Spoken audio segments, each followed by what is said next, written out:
Журавлев Михаил Федорович – герой Великой Отечественной войны, офицер-артиллерист, разведчик, лауреат Ленинской премии, один из зачинателей космической эры, сподвижник академика Королева, друг Юрия Гагарина, автор замечательных стихов. Именем Михаила Федоровича Журавлева названа улица в поселке Камысты.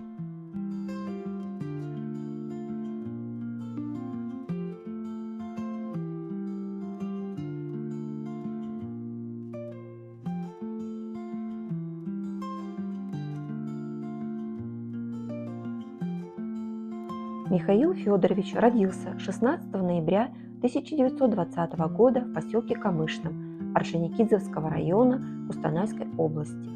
После окончания школы был принят в ряды советской армии и зачислен курсантом 22-й авиашколы в городе Алма-Ата, а затем курсантом Харьковского артиллерийского училища, которое окончил в мае 1942 года. С июля 1942 года по май 1945 года воевал на Брянском, Центральном, Воронежском, Первом Украинском, Первом Белорусском фронтах. Был участником встречи с войсками союзников на Эльбе. Дважды был ранен. Он закончил войну в возрасте 21 года.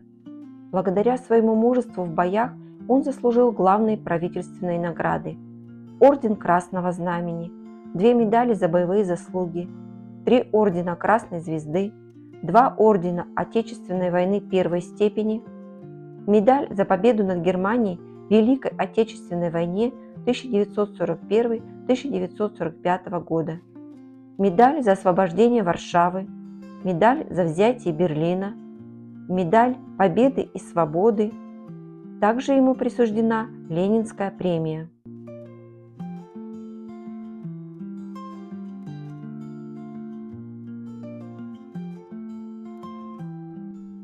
22 октября 2020 года была открыта стела, посвященная памяти Михаилу Журавлеву, на котором присутствовали родственники и жители райцентра.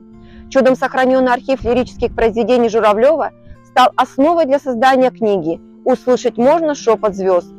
Михаил Федорович был настоящим патриотом своей родины. Он достоин нашей долгой памяти как о человеке, находившемся у истоков космической эры.